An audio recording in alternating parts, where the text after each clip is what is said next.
बाबाजी का ठुल्लू रिलीज होचे सेटा होची गोटे बहुत बड़ कथा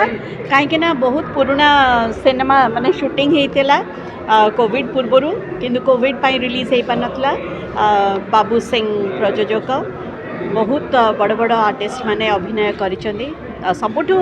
बेस्ट पार्ट होची सिनेमार मिहिर दास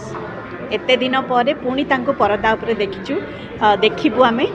तो कथारे कहते ना कलाकार केबे मरे नहीं तार यहाँ हूँ ज्वलंत उदाहरण तेणु कौटी ना कौटी मिहिर भाई आम सहित थिले अच्छी आमती रही थे केतबले कौटी कौटी मुह देखदेवे सो बहुत मिस करुच्ची किंतु गोटे प्रकार मिस भी करी जिते बड़ परदार देखी आउ ये फिल्म सहित जड़ित ये यार संगीत विभू गाई दुईटी गीत गोटे कॉमेडी आ गोटे रोमांटिक गीत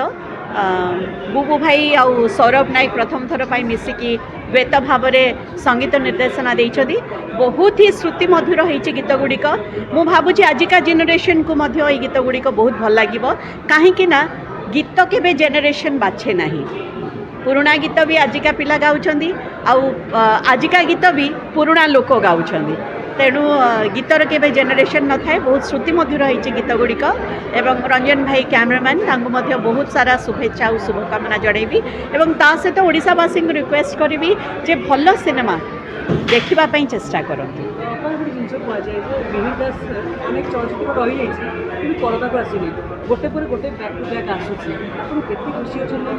एटा निहाती गोटे शुभंकर कथा कहीं प्रत्येक लोक जिते सिनेमाटी तैयारी करती से प्रयोजकों ठारू आरंभ करके प्रत्येक टेक्नीशियन एवं तापर जो माने थांती एडवर्टाइजिंग बा तार काम प्रच्छदपट काम समस्ते बहुत परिश्रम करि कहीं गोटे सिनेमा तैयारी हेले पाखापाखि 500 लोकों परिवार चले तेणु से सिनेमाटा जितेबाला लोकों पाखक आसब आ दर्शकों द्वारा आदृत हम ताहले तो समस्त खुशीर कथा कहीं गोटे सिनेमा भल हेले बोधवे आहरी 10टा सिनेमा तैयारी करने प्रयोजकों मन बल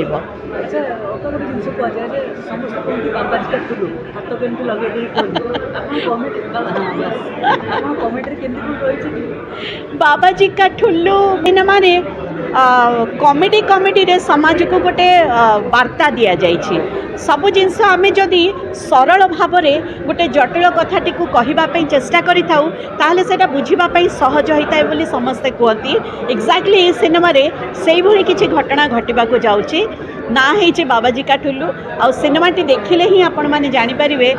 कौन समाज को संवाद दि जाइए मिश्र बाबाजी का ठुल्लू डायरेक्शन एक्चुअली बाबाजी का ठुल्लू मोर फर्स्ट फिल्म होता जो हसीपुणी सुनान सर प्रोड्यूसर बाबू सिंह ए पिक्चरटा को कर एक्चुअली कोविड पाई लेट हो गला किंतु पिक्चर स्टोरी लाइनटा बहुत भिन्न धरण जमती भगवान थरे शिव पार्वती झगड़ा है पार्वती कहते जे पुरुष माने कहते किसी कष्ट सहूना तेणु रागिला से शिव कहते तुम कौन चाहूँ ना पुरुष मान कष्टटा बुझा दरकार सेठू सी करके